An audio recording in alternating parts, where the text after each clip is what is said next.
কি ভাইজান লাভাররা, সব খবর ভালো তো? এ অগ্নিমিত্রা পাল নাকি বলছে মাদ্রাসায় ক্রিমিনাল হয়। তো যেখান থেকে বিজেপি ক্ষমতায় এসছে সেখান থেকেই দেখছি শুধু সন্ত্রাসবাদী আতঙ্কবাদী হামলা। যখনই বিজেপির একদম ভোট আসবে তখনই ও হামলা সন্ত্রাসবাদী হয়েই যাবে।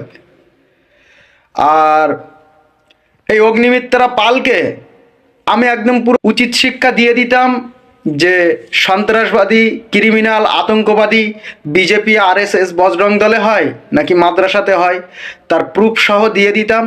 কিন্তু বস, এখানে যখন আমার বসের এন্ট্রি হয় তখন আমরা হচ্ছি সব ছোট মানুষ, ছোট, বুঝলেন? তো আমাদের সেখানে কথা বলা চলে না, আমরা পুরো স্টপ, আমরা সাইলেন্স হয়ে যাই। তো চলুন আমার বস নওশাদ সিদ্দিকী ভাইজান লক্ষ্য যুবকের নয়নমণি কি বলছে শুনে নেই।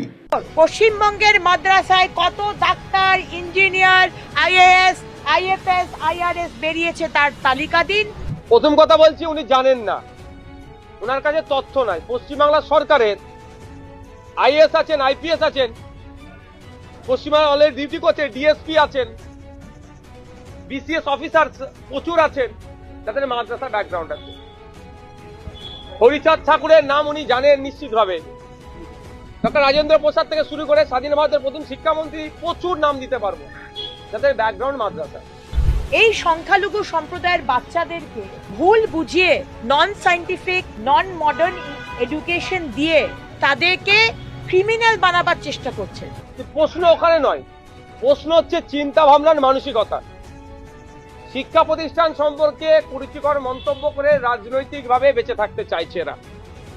একটু জানিয়ে রাখতে চাই যে মাদ্রাসা শিক্ষা ব্যবস্থা সরকারি পশ্চিমবাংলায় আছে, প্রায় 50% টিচার নন মুসলিম। তো একটা ছেলে যদি সমাজ বিরোধী তৈরি হয়, তার টিচারদের নিশ্চিতভাবে অবদান থাকবে। সেই অবদানের 50% কিন্তু নন মুসলিমদের কাছে যাচ্ছে।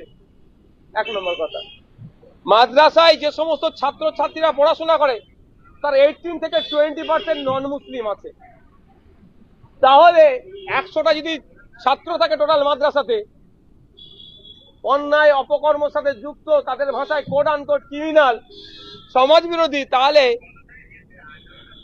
অগ্নিমিত্রা পলদির ম্যাডামের বক্তব্য অনুযায়ী তাহলে 20% এটাও থাকছে। শুধুমাত্র সামনের রাজনৈতিক বৈতরণী যেটা আসছে, বিধানসভা নির্বাচন পার করতে হবে। পাবলিককে কি বলে পার করবে এই জন্য হচ্ছে।